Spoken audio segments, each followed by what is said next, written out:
Street food. Quick, cheap and easy.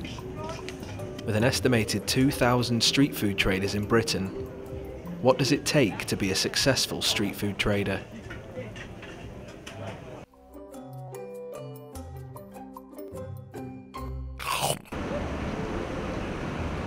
Here in Manchester, 2 street food vendors are preparing for their next pop-up event.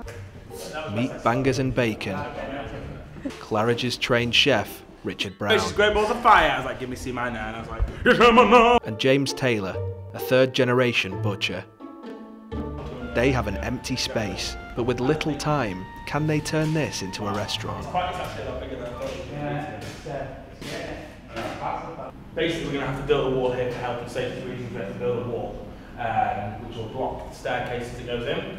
Over on this side, all we're going to do is frame the windows with some Hessian-style curtains, quite old school, I suppose you would call it. You know, like a nice rustic, vintagey look. Keep this nice and open, so we've got a nice big space this time. It's really important that obviously, you know, people see us as part of the chef's table. One of the crucial elements is people are going to see that entertainment bit. You're going to have, on this side, you're going to have an oven, grills, fryers. This side, a bit of a pantry with a nice bit of racking here. It's a project, so we will see where we get to in 18 days' time. Ex-street food vendor Malachi O'Connor and founding member of street food event Gorilla Eats started up this space for fellow street food vendors. There was myself, Sean and Scott, 3 of us who run Gorilla Eats. At the time, a few years ago, we were all 3 of us operating our own street food businesses. And we were trading markets and beer festivals and those kind of events. But when we started talking between the 3 of us, we realised that there was nothing going on in the city that was specifically about promoting food traders. You know, we were always a secondary thought to a music event or a beer event or some other type of event. There were no events that were about just street food traders themselves. So we thought, well, if no one else is doing it, we'll set one up ourselves. And in 2012 we started finding locations to run our own little one-off pop-up street food events. Consumed by an average of 2.5 billion people worldwide, what makes street food so appealing? Tom Hetherington, professional foodie, thinks it's a gain for the hospitality industry. It is it's a fantastic thing. It's really important for the food and drink industry because it gives entrepreneurs a way into the market without having to have massive investment behind them. You can start very small, you can start very easily. So it brings creative people into the industry, it brings new ideas into the industry. It's a place, a business model, I suppose, where you can take risks and try new things, and that's fantastic for people who like to eat out.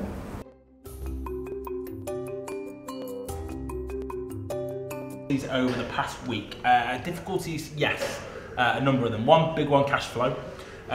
So we are currently selling 60 tickets to opening night. However, it's opening night, so there's quite a lot of people that we're inviting. Therefore, there's not as many people paying their actual ticket price. So some of them will pay on the night. I'm sure some of them will give us a tip and things. But when we tend to do these sort of things, we tend to rely on getting money in the bank prior to actually starting the event. So with this, it works out to £1,200 worth of tickets a night. So far we've sold 23 tickets out of 60. We've given away about 30, so we only have about 10 to sell, but it means we only had about 400 quid. To keep costs low, Richard's dad, Alan Brown, is their very own Bob the Builder and has high hopes for Bangers and Bacon. Well, I'd sooner have a proper restaurant. I really would. I think that's his dream anyway. So yes, I would like him to get his own place. But he enjoys doing this. He likes the street food idea. And I think even if he got a restaurant, the way he's talking, he would like to carry on doing street food as well. Yeah, but I would like him to see his dream out, which is to have his own place, proper, permanent place. It's 4 days before opening, and Richard has had some worrying news.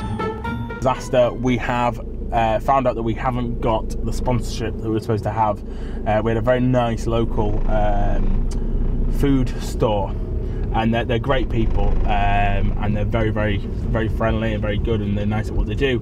But unfortunately, they were unable to actually get us the kit. So short, the actual sponsorship stuff hasn't happened, and we've had to go and source the the items we need. So we are basically now foraging from fellow friends and things around the city to actually to have the same pieces of kit we needed. Looks like he's got it all figured out then. Street food gets more than 2.5 million social media mentions each month. But how important are social networks to traders? Social media in terms of promoting us and what we do is hugely important. It's pretty much where we started ourselves. So when we first began running Guerrilla Eats events, everything we did was through social media. And the first event that we ran, when we were putting out locations, it was purely done through that. There was no other form of advertising involved. So it is the base for our entire marketing process. So, with Mal rallying the troops and only 24 hours before opening, is it still all fun and games for Bangers and Bacon? Is that what I haven't been to sleep? No, I haven't been to sleep. I had to go and get to Chinese, I had to go to the market, I had to go and get all the supplies and everything. We're opening in less than 24 hours and you're having a go at me for this.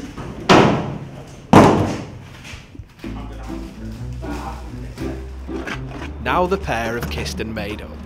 How are they feeling about what's to come? We're now just over 24 hours away from opening. So obviously we're quite cool, chilled out, calm. We're actually fine, to be honest. We're not that far away. We need some power in our kitchen. Pretty much once we've got that, not a huge amount left to do. However, we have no power. It's D-Day and all seems quiet at the Wonder Inn, but Richard's got something on his mind. My worry is have we given ourselves enough time to serve the 5 courses, clear the room, tidy it and reset it? Well, not a lot then. Because obviously that's the bit that takes the time. So, you know, we've got to have the meal served 6 o'clock canapes, 6:30 first course, 7 o'clock second course. Oh, it gets longer. 7:15 third course, and then 7:30 for dessert, so that everyone's done by about 8 o'clock, and therefore we can then reset the room for the next sitting. Now that's over with, what makes a successful opening night? Tom thinks it's not just about the food. And the food has to be right, of course it does. That's ultimately what a restaurant is there for. But not everyone can appreciate the difference between good food and great food, or great food and amazing food. Everyone understands good service and a good atmosphere. They know whether they've been looked after, whether they've been treated with hospitality, whether they've been made to feel welcome and been looked after. So I actually think if you walk into a restaurant for a first time, it's the meeting, it's the greeting, it's the interaction with the staff that really has the biggest impression. And if you get that right, that's what's going to keep people coming back time after time.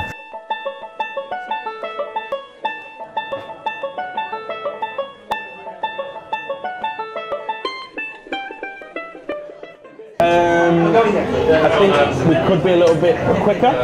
We need to get a little bit faster. We need to be a little bit more organised the next time, but it's okay. You know, luckily everyone that's here understands it's our first night doing this. I think the actual venue's looking good. Everything seems to be working well. So yeah, I think we're on for a winner.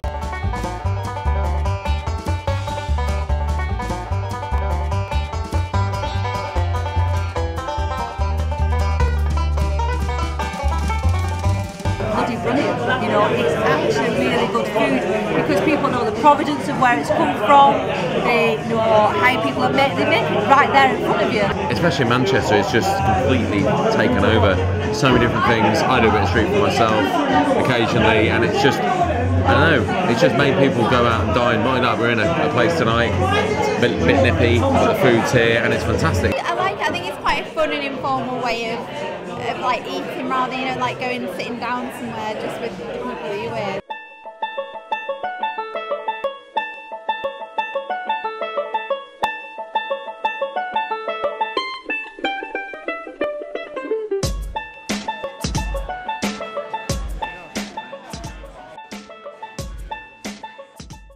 With opening night finally over and 2 relieved street food vendors, what's next for Bangers and Bacon?